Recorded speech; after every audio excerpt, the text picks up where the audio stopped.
Moyen Âge, les corporations regroupent un ou plusieurs métiers et assurent une protection face à la concurrence extérieure.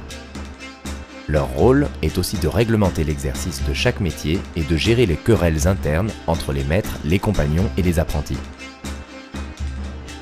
Au fil des siècles, les corporations prennent un poids politique, administratif et militaire.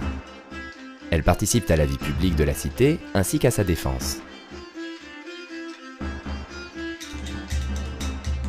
À la fin du Moyen Âge, on comptait à Strasbourg 20 corporations.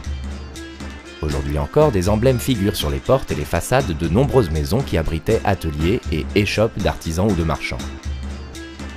Dans le centre ancien, les noms des rues rappellent aussi la présence et le rôle fort des corporations dans l'organisation de la société médiévale, à l'exemple des rues des serruriers, des tonneliers, des orfèvres ou encore des charpentiers.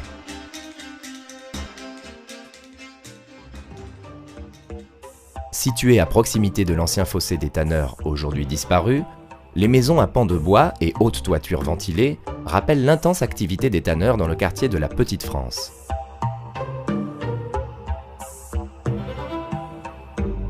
Dès le XIIIe siècle, la plus ancienne des corporations, celle des boulangers, arborait comme emblème un produit typique, le bretzel.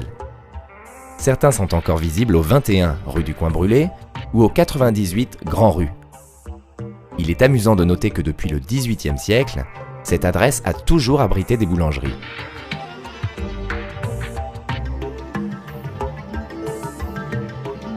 Cette maison, située 21 rue Saint-Barbe, fut le premier siège de la Corporation des vignerons, marchands de vin et gourmets. C'est pourquoi, au rez-de-chaussée, on peut y voir son emblème, une grappe de raisin.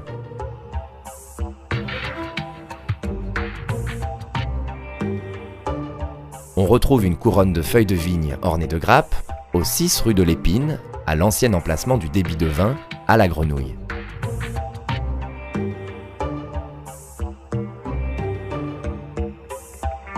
La corporation de l'Ancre, composée des bateliers et des constructeurs de bateaux, possédait un pouvoir considérable au XVIIIe siècle grâce au monopole de la navigation fluviale entre Strasbourg et Mayence. L'emblème professionnel le plus couramment utilisé était l'ancre renversée. De ce bâtiment d'origine, il ne reste que la façade. Vous aussi, partez sur les traces des corporations de métiers et découvrez toutes les anecdotes sur votre mobile ou sur votre ordinateur.